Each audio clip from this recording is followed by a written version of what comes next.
Welcome to Rice Space. In the number, 3 important questions from pediatrics which is related to dehydration in children are discussing. So without further delay, we'll move on to first question. A 1-year-old child presenting with diarrhea is irritable and drinks fluids eagerly when given. So according to IMNCI, which is the best treatment plan? So diarrhea and dehydration. What is diarrhea basically? Diarrhea is passage of 3 or more watery or liquid stool within 24 hours is known as diarrhea. So this diarrheal management is really important in children. Why? Because we under 5 mortality diarrhea serves as one of the major cause of death among them.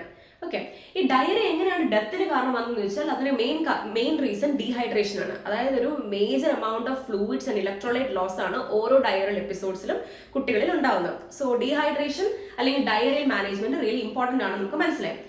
The major cause of diarrhea in children is rotavirus.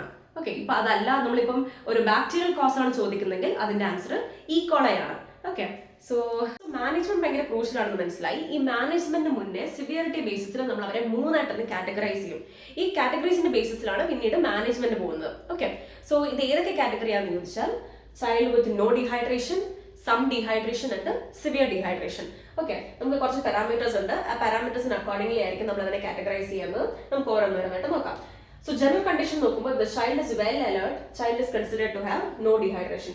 But if the child is restless or irritable, child will be having some dehydration. And if the child is lethargic, unconscious or floppy, the child is said to have severe dehydration.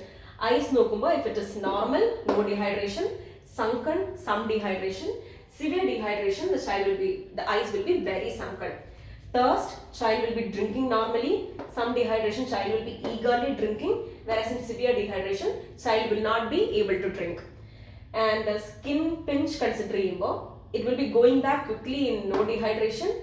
It goes back slowly in no dehydration, some dehydration, and severe dehydration, it will be very slowly. And the mouth and tongue condition, no dehydration, it will be moist, whereas in some dehydration, it will be dry. And severe dehydration, it will be very dry. So this is our table. Okay, this table accordingly children categorize. So the question is child irritable drinks fluids eagerly. Drinks fluids eagerly and child is irritable. So child is coming under severe dehydration. Okay, this is management. No dehydration plan A management. Okay, some dehydration we plan B management. Severe dehydration we plan C management. So another category some dehydration. So the answer is plan B. Answer. Next question. A 5-month-old child weighing 7 kg is evaluated to have severe dehydration, and how much fluid should be given in the first 1 hour of fluid resuscitation?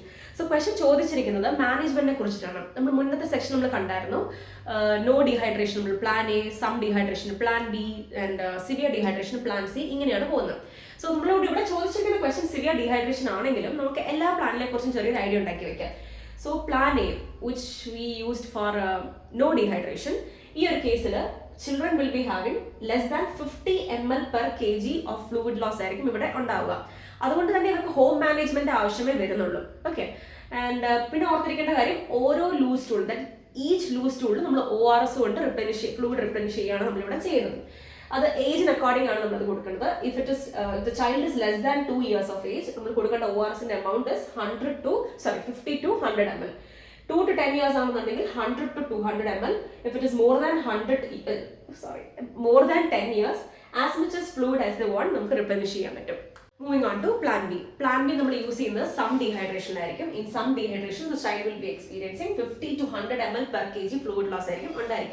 Plan B fluid replacement will be calculated under 3 headings. First one is daily fluid requirement, that is irrespective of whether the child is experiencing loose stools or not. This fluid requirement all satisfied. Second one is rehydration therapy. The child is having almost 50 to 100 ml fluid per kg fluid loss. This loss combat rehydration therapy. Okay, this is each time loose stools maintenance therapy. So these 3 headings plan B fluid requirement main calculate. So this daily fluid requirement calculate the formula Holliday Segar formula അത് നമുക്ക് next നമ്മൾ ഇതിന് ശേഷം നമുക്ക് അതേക്കുറിച്ച് എന്താണെന്ന് അറിയാം.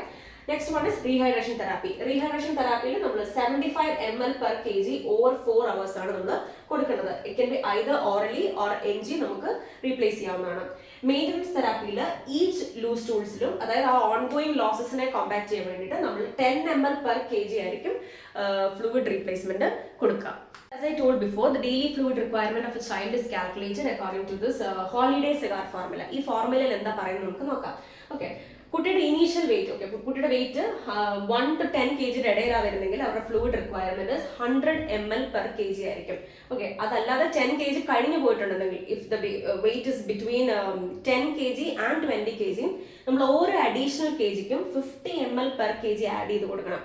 അതോടൊപ്പം തന്നെ ഇവിടെ നിന്ന് കിട്ടുന്ന ഒരു 1000 ml ഉണ്ട്, അതും ഇതിന്റെ കൂട്ടത്തിൽ ആഡ് ചെയ്യണം. നമുക്ക് ക്വസ്റ്റ്യൻ ചെയ്യുമ്പോൾ കുറച്ചുകൂടെ മനസ്സിലാവും. ഇഫ് ദ കുട്ടിയുടെ വെയിറ്റ് മോർ ദാൻ 20 kg ആണെന്നുണ്ടെങ്കിൽ ഓരോ അഡീഷണൽ kgക്ക് നമ്മൾ 20 ml per kg ആഡ് ചെയ്ത് കൊടുക്കണം. അപ്പോൺ ദാറ്റ് ഇവിടെ നിന്ന് കിട്ടിയിട്ടുള്ള ഒരു 1500 ml ഉണ്ട്, അതും കൂടി ഇതിലൂടെ ആഡ് ചെയ്ത് കൊടുക്കണം. നമുക്കൊരു എക്സാമ്പിൾ നോക്കാം. If a child weighs around 9 kg ആണെന്നുണ്ടെങ്കിൽ ഈ ഫോർമുല അക്കോർഡിംഗ് നമ്മൾ നോക്കുമ്പോൾ if the weight is between 1 to 10 kg ആണെന്നുണ്ടെങ്കിൽ 100 ml per kg ആയിരിക്കും അവരുടെ ഡെയിലി ഫ്ലൂയിഡ് റിക്വയർമെന്റ്. അപ്പോൾ കുട്ടിയുടെ ഡെയിലി ഫ്ലൂയിഡ് റിക്വയർമെന്റ് എത്രയായിരിക്കും? 900 ml. ഇനി അതല്ല, ഇനിയിപ്പം നമ്മൾ ചോദിച്ചിരിക്കുന്ന ക്വസ്റ്റ്യൻ അത് കുട്ടിക്ക് 11 kg ആണെന്ന് വിചാരിക്കാം. അപ്പൊ 11 kg എന്ന് പറയുമ്പോൾ 10 + 1 ആദ്യത്തെ 10 kgക്ക് നമുക്ക് ഇവിടുത്തെ ഈ ഒരു സംഭവം അതായത് 1000 കയറും. അതിന്റെ കൂടുതൽ നമുക്ക് അഡീഷണൽ 1 kg ഉണ്ടല്ലോ, അത് എവിടെ കയറും? ഈ ഒരു 10 to 20 kg നമുക്കറിയാം ഓരോ ഈച്ച് kgക്കും നമ്മൾ 50 ml per kg വെച്ച് ആഡ് ചെയ്യണം. ദാറ്റ് ഇസ് 50 ml ഇവിടെ കയറും. ദാറ്റ് ഇസ് 1050 ml ആയിരിക്കും ഒരു 11 kg വെയിറ്റ് ഉള്ള കുട്ടിയുടെ ഡെയിലി ഫ്ലൂയിഡ് റിക്വയർമെന്റ്. ഇപ്പൊ അതല്ല, നമുക്ക് 21 kg ആണെന്ന് വിചാരിക്കാം. 21 kg വരുമ്പം ആദ്യത്തെ ഇനീഷ്യൽ 10 kgക്ക് നമുക്ക് 1000 ml, സെക്കൻഡ് 10 kgക്ക് നമുക്ക് 500 ml പ്ലസ് നമുക്കൊരു അഡീഷണൽ 1 kg കൂടെ ഉണ്ട് അല്ലെ. ആ 1 kgക്ക് നമുക്ക് ഈ ഒരു താഴത്തെ ഇത് നോക്കണം. ഈച്ച് kgക്ക് നമ്മൾ 20 ml per kg വെച്ച് ആഡ് ചെയ്യാനാണ് പറയുന്നത്, which add up to 20. അപ്പൊ ഇത് മൊത്തത്തിൽ എത്ര വരും? 1520 ml ആയിരിക്കും 21 kg ഉള്ള ഒരു കുട്ടിയുടെ ഡെയിലി ഫ്ലൂയിഡ് റിക്വയർമെന്റ്. സോ നമ്മൾ ഹോളിഡേ സെഗാർ ഫോർമുല കഴിഞ്ഞു. ഇനി നമുക്ക് ചെറിയൊരു കേസ് സിനാരിയോ നോക്കാം. If a Child with 10 kg comes with some dehydration, what will be the total fluid which needs to be replenished?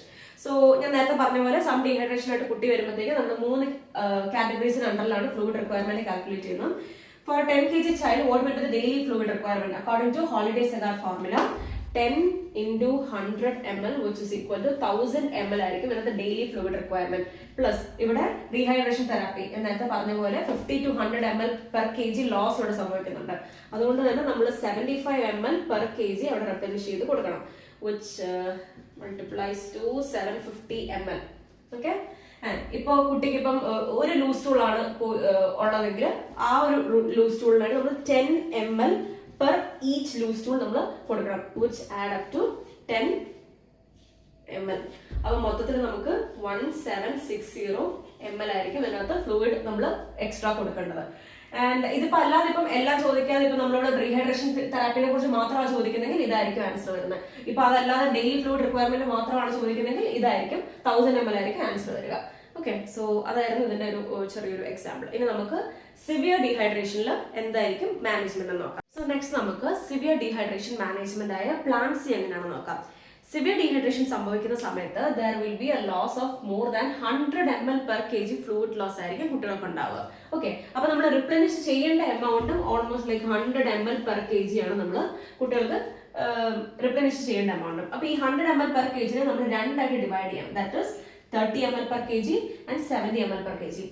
If the child's age is less than 1 year ആണെന്നുണ്ടെങ്കിൽ ആ initial 30 ml per kg കൊടുക്കേണ്ടത് 1 hourലും remaining 70 ml per kg 5 hours കൊടുക്കേണ്ടത്. അതായത് totally നമുക്ക് 6 hours ആ ഒരു fluid loss നമ്മൾ എങ്ങനെയും ഒന്ന് ബാലൻസ് ചെയ്യാൻ നോക്കണം.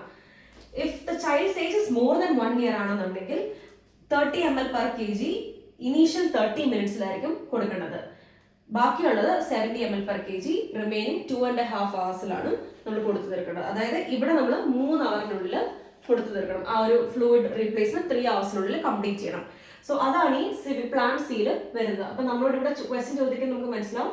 സിവിയർ ഡീഹൈഡ്രേഷൻ ഉള്ള കുട്ടി age 5 months and what is the first hour of fluid resuscitation എത്രയാണ് കൊടുക്കുന്നത്. ദാറ്റ് ഇസ് ഫസ്റ്റ് അവർ എന്ന് പറയുമ്പോഴത്തേക്കും എത്രയാണ് 30 ml per kg. 30 ml per kg എന്ന് പറയുമ്പോൾ 7 kg ഉള്ള കുട്ടിക്ക് 30 ml per kg എന്ന് പറയുമ്പോഴത്തേക്കും 210 ആയിരിക്കും ഇതിനകത്ത് ആൻസർ വരുന്നത്. Next question, the daily recommendation of zinc supplementation given for diarrhoea. അപ്പൊ നമ്മൾ മുന്നേ പഠിച്ച അക്യൂട്ട് ഡയറിയൻ മാനേജ്മെന്റിൽ ഒരു ആഡ് ഓൺ കൂടെ ഉണ്ട്. എലോങ് വിത്ത് ORS നമ്മൾ സിങ്ക് സപ്ലിമെന്റേഷനും കൂടെ കുട്ടികളിൽ ആഡ് ചെയ്യണം.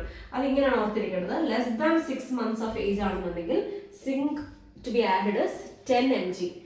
If the child is more than 6 months ആണെന്നുണ്ടെങ്കിൽ zinc dosage will be 20 mg. This has to be given for 10 to 14 days. So ഇതാണ് ഇതിന്റെ ഡോസേജ് വരുന്നത്.